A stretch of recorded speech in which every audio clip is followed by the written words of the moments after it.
Shalom dan puji Tuhan saudara atas kebaikan Tuhan pada setiap kita, sehingga pagi ini dengan izin Tuhan kita boleh bangun dengan tubuh dan sihat, pikiran cerdas dan semangat yang berkobar-kobar untuk melayani Tuhan. Untuk memulai renungan kita, mari kita berdoa. Bapa Syurgawi, terima kasih atas kebaikan-Mu karena bersama dengan kami sementara kami mendengar dan mempelajari firman Tuhan. Dalam nama Yesus kami berdoa. Amin. Saudara dan saudari yang dikasihi dalam Kristus, tajuk renungan kita pagi ini ialah siap sedia melayani. Jika ada sahabat kita yang memerlukan pertolongan, apakah kita siap sedia menolong? Firman Tuhan dalam 2 Raja-Raja 13:14 mengatakan, ketika Elisa menderita sakit yang menyebabkan kematiannya, datanglah Yoas, Raja Israel, kepadanya dan menangis oleh karena dia. Katanya, Bapakku, Bapakku, kereta Israel dan orang-orangnya yang berkuda. Saudara, bacaan hari ini kita boleh baca semuanya di dalam 2 Raja-Raja 13 ayat 14 hingga 21. Ini merupakan kisah di mana Nabi Elisa masih melayani sehingga nafasnya yang terakhir. Pada saat dia sakit menderita, dia masih sempat menolong dan memberikan petunjuk kepada Raja Yoas. Sebuah ilustrasi. Ada seorang sahabat, sebut saja ada anggota sakit, Pedro akan berusaha sedaya upaya untuk datang menjenguk dan menghiburkan anggota tersebut. Satu ketika pastor gereja sakit, Pedro juga datang melawat. Tidak lama, telepon bimbit pastor itu berdering. Ada SMS masuk. Karena tidak dapat menggerakkan tangannya, pastor meminta Pedro untuk membacakannya.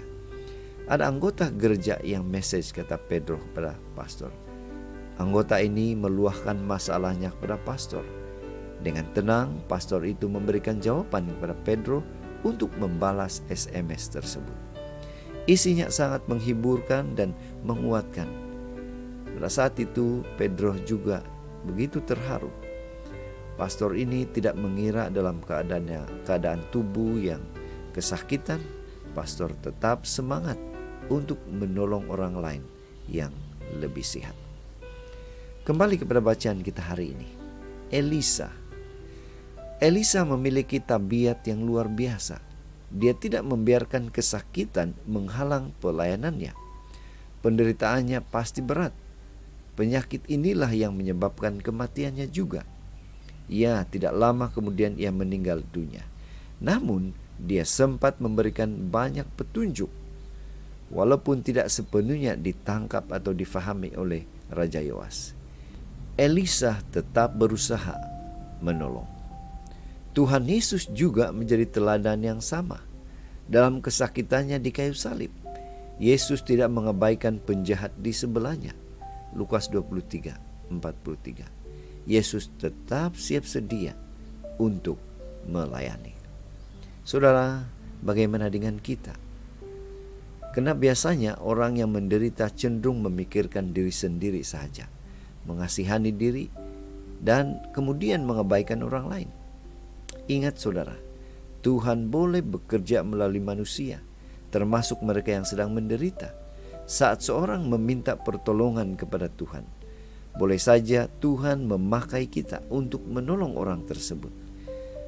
Pertanyaannya ialah, siapkah kita saat Tuhan ingin memakai kita sebagai alatnya, sekalipun kita sendiri sedang menderita? Itu sebabnya pada pagi ini, mari kita ingatkan diri kita bahwa saat Tuhan ingin memakai kita, mari kita selalu siap sedia untuk melakukan bahagian kita. Ingat saudara, Tuhan pasti menyertai dan menolong kita bila mana kita menyerahkan diri kita untuk melayani orang lain. Inilah doa dan harapan kita. Mari kita bersyukur, berterima kasih kepada Tuhan, karena Tuhan pasti memberikan kita kekuatan, kemampuan untuk selalu siap sedia melayani bila saja dipanggil oleh Tuhan. Mari saudara, kita tetap setia, tetap semangat, tetap positif, dan tetap sehat bersama dengan Tuhan sampai Maranatha. Tuhan memberkati kita. Mari kita berdoa. Bapa Surgawi, sekali lagi kami bersyukur, berterima kasih karena Tuhan mengingatkan dan memanggil kami untuk siap sedia melayani dalam apapun situasi. Dalam nama Yesus kami berdoa. Amin.